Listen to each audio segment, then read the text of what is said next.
আপুনি চাই আছে সুপাৰ প্ৰাইম ষ্টুডিঅ'ত মই প্ৰাঞ্জল।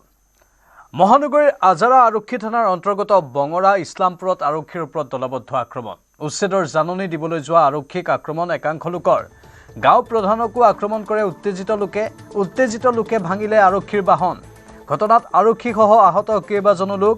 আহত আৰক্ষীসকল তনুজ নাথ, প্ৰহ্লাদ দাস, মুকুট শৰ্মা, মন্তুৰাম দাস, নমিতা কটকী বড়ো।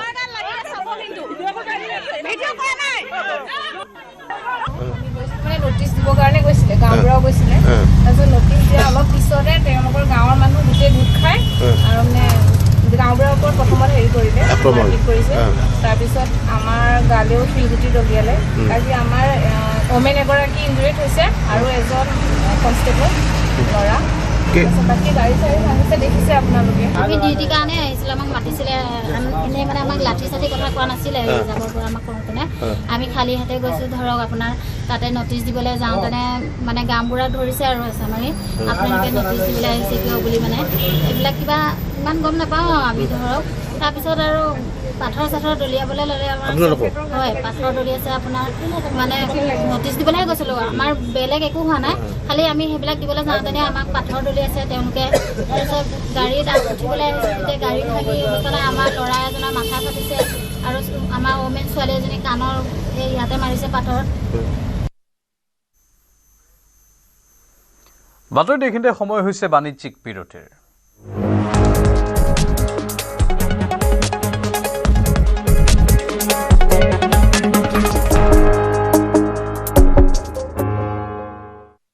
अक्कर बक्कर बम्बे बो 80-90 पूरा 100 में लागा धागा चोर निकल के भागा। ঘৰত কোনটো টিএমটি লগাইছে? মাইটন ষ্টিল। আপোনাৰ ওপৰত ট্ৰাষ্ট কৰিব পাৰি। ওকে। ষ্ট্ৰং মানে মাইথন ষ্টিল। 4 মাৰ্চত আকৌ হ'ব শৰাইঘাটৰ যুদ্ধ। গুৱাহাটীত প্ৰাণ পাই উঠিব শৰাইঘাটৰ যুদ্ধৰ প্ৰতিগৰাকী বীৰে। লাচিত বৰফুকনৰ পৰা আকন বুঢ়াগোহাঁইলৈকে প্ৰতিগৰাকী বীৰে গুৱাহাটীত আকৌ প্ৰাণ পাই উঠিব। ব্ৰহ্মপুত্ৰক কেন্দ্ৰ কৰি নদী পৰ্যটনৰ ক্ষেত্ৰত এক ঐতিহাসিক সংযোজন। 4 মাৰ্চত গুৱাহাটীত জিলিকিব শৰাইঘাটৰ ৰণস্মৃতি। যেন মহাবাহু ব্ৰহ্মপুত্ৰৰ কাষত আকৌ প্ৰাণৱন্ত হৈ উঠিব শৰাইঘাট যুদ্ধৰ বীৰ যোদ্ধাৰ বীৰগাথা। মই আছোঁ এয়া শৰাইঘাটৰ ৰণস্মৃতিত। আমাৰ প্ৰাণ, আমাৰ আত্মা ব্ৰহ্মপুত্ৰ নদীৰ কাষত ৰৈ বা কাষত বহি শৰাইঘাটৰ ৰণস্মৃতি চাইছোঁ। শৰাইঘাটৰ ৰণস্মৃতিৰ কথা মনত পেলাইছোঁ। শৰাইঘাটৰ সেই বীৰসকলৰ কথা মনত পেলাইছোঁ।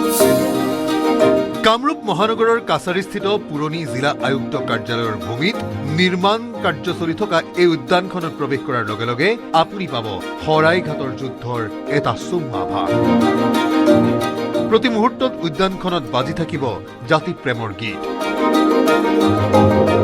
থাকিব অত্যাধুনিক লাইট এণ্ড চাউণ্ড শ্ব'।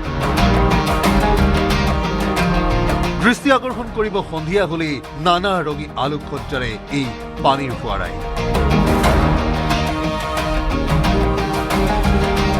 মহাবাহুৰ কাষত নিৰ্মাণ কৰা এই উদ্যানখনে বুৰঞ্জীৰ ছাত্ৰ ছাত্ৰীকো সহায় কৰিব। শৰাইঘাট যুদ্ধৰ সময়ৰ আহোম স্বৰ্গদেউ প্ৰতিগৰাকী বিষয়ববীয়া সামৰিকৰ নাম লিপিবদ্ধ আছে।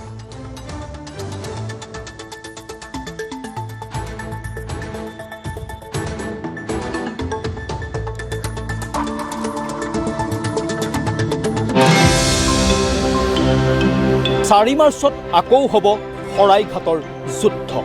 গুৱাহাটীত প্ৰাণ পাই উঠিব শৰাইঘাটৰ যুদ্ধৰ প্ৰতিগৰাকী বীৰে।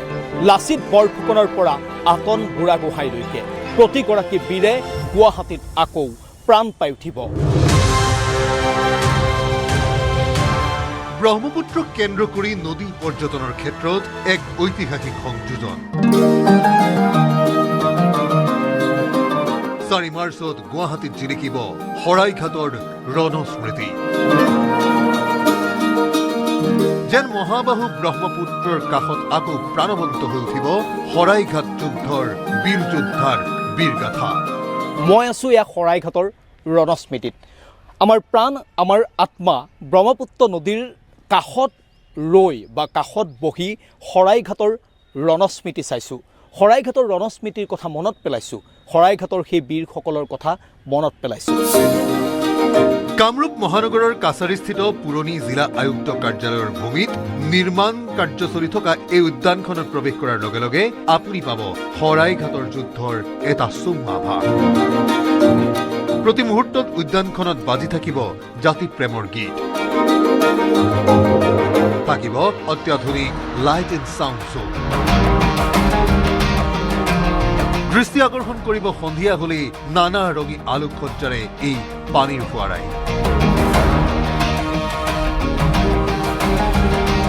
মহাবাহুৰ কাষত নিৰ্মাণ কৰা এই উদ্যানখনে বুৰঞ্জীৰ ছাত্ৰ ছাত্ৰীকো সহায় কৰিব শৰাইঘাট যুদ্ধৰ সময়ৰ আহোম স্বৰ্গদেউ প্ৰতিগৰাকী বিষয়ববীয়া সামৰিক বিষয়াৰ নাম লিপিবদ্ধ আছে এই উদ্যানখনত এনে বহু বীৰৰ নাম আপুনি পঢ়িবলৈ পাব যাৰ নাম আপুনি হয়তো কেতিয়াও কিতাপত অধ্যয়ন কৰিবলৈ পোৱা নাই শৰাইঘাটৰ যুদ্ধত জড়িত থকা আহোমৰ সামৰিক বিষয়াসকল তেওঁলোকৰ তালিকাখন দীঘলীয়া শৰাইঘাটৰ যুদ্ধৰ স্মৃতি এই টাৱাৰটোৰ লগত জড়িত কৰা হৈছে আৰু তাৰ উদ্দেশ্যৰে এই টাৱাৰটো প্ৰস্তুত কৰা হৈছে আৰু ইয়াতেই লিপিবদ্ধ কৰা হৈছে শৰাইঘাটৰ যুদ্ধৰ প্ৰতিগৰাকী বীৰৰ নাম মুকলিৰ বাবে ইতিমধ্যেই সাজু হৈ উঠিছে এই শৰাইঘাটৰ ৰণস্মৃতি প্ৰায় 90% কাম সম্পূৰ্ণ কৰিছে জিএমডিৰ লক্ষ্য এই নদী পৰ্যটন উজান বজাৰৰ পৰা নীলাচলৰ নামনিলৈ সম্প্ৰসাৰণ হ'ব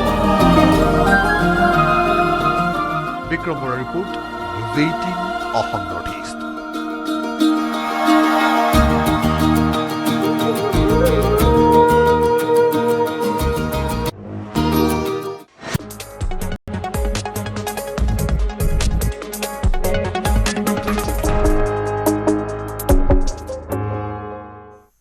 পুনৰ স্বাগতম আমেৰিকাৰ সৈতে আগবাঢ়িছে ভাৰতৰ বাণিজ্যিক চুক্তিৰ কাম আমেৰিকা প্ৰশাসনৰ সৈতে আলোচনাত মিলিত হৈছে কেন্দ্ৰীয় নেতৃত্ব কিন্তু এই চুক্তিয়ে সুৰক্ষিত কৰিব লাগিব ভাৰতৰ স্বাৰ্থ ভাৰতক দিব লাগিব প্ৰতিযোগিতামূলক সুবিধা CNN নিউজ 18ৰ ৰাইজিং ভাৰত অনুষ্ঠানত এই মন্তব্য কেন্দ্ৰীয় বাণিজ্য আৰু উদ্যোগ মন্ত্ৰী পীয়ূষ গোয়েলৰ 20 ফেব্ৰুৱাৰীত আমেৰিকাৰ উচ্চতম ন্যায়ালয়ে ট্ৰাম্পৰ বাণিজ্য নীতিৰ বিৰুদ্ধে দিছিল ৰায় ট্ৰাম্পৰ ব্যাপক শুল্ক এজেণ্ডাৰ ভেটি ভাঙি পেলাইছিল আমেৰিকাৰ উচ্চতম ন্যায়ালয়ে তাৰ পাছত ভাৰতৰ সৈতে হয়তো হ'ব পাৰে এক ভাৰসাম্য থকা চুক্তি आपको तो ध्यान होगा कि कोर्ट ने तो मई में रूल कर दिया था मई या जून में कभी एट द लोअर लेवल कि IEPA is not the mechanism which should sustain but they were in appeal and it was a process that was simultaneously going on. For us, US is a very important trading partner. For us, US is a very important strategic relationship which encompasses our quads, which covers our technology partnership. We are members of Pax Silica, which is our effort to create resilient supply chains. So it's a very multifaceted relationship. And there is so much opportunities. After all, we had a very successful AI summit at the same venue. And if we are looking for $200 billion of investments in data centers and other AI associated ventures, if we are looking for large amounts of opportunities for our young men and women, we will need investments, we will need technology, we will need GPUs, we will need equipment from the ICT world. And these are partnerships. We have a lot of strategic interests in the pharmaceutical sector. We just had the Gold Council gentlemen here. Huge amount of opportunities in our gem and jewelry and diamond sector for that matter. বাতৰি দেখিলে সময় বাণিজ্যিক বিৰতিৰ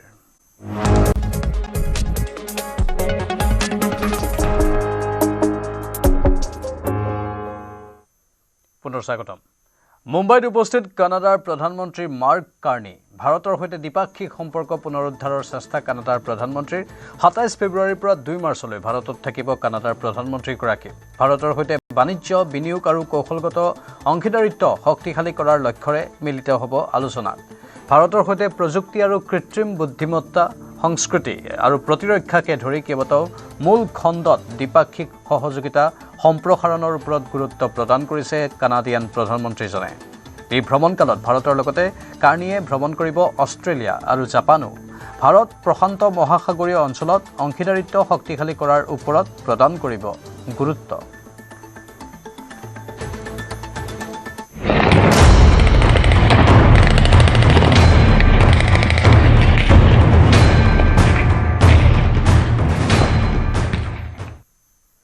শুকুৰবাৰে পাকিস্তান সীমান্তত আক্ৰমণ আফগানিস্তানৰ আক্ৰমণত নিহত হৈছে 55 জনৰো অধিক পাকিস্তানী সৈন্য পাকিস্তানৰ 19টা সীমান্ত চকী দখল কৰাৰ দাবী কৰিছে আফগানিস্তান চৰকাৰে 22 ফেব্ৰুৱাৰীত পাকিস্তানে আক্ৰমণ কৰিছিল আফগানিস্তান আৰু তাৰে প্ৰত্যুত্তৰত আফগান সেনাই চলাই আক্ৰমণ বাক্তিয়া নুৰিস্তান প্ৰদেশকে ধৰি কেইবাটাও অঞ্চলত পাকিস্তানৰ বিৰুদ্ধে অব্যাহত আছে আক্ৰমণ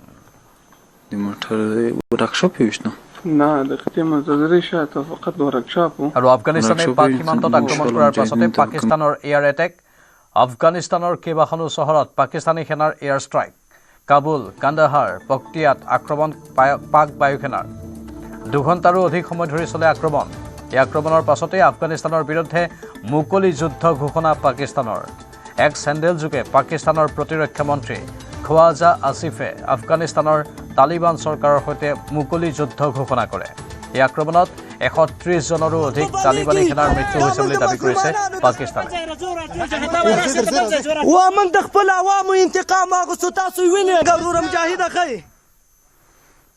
সময় হৈছে ত্ৰিপাঠীৰ পৰা বিদায় লোৱাৰ নমস্কাৰ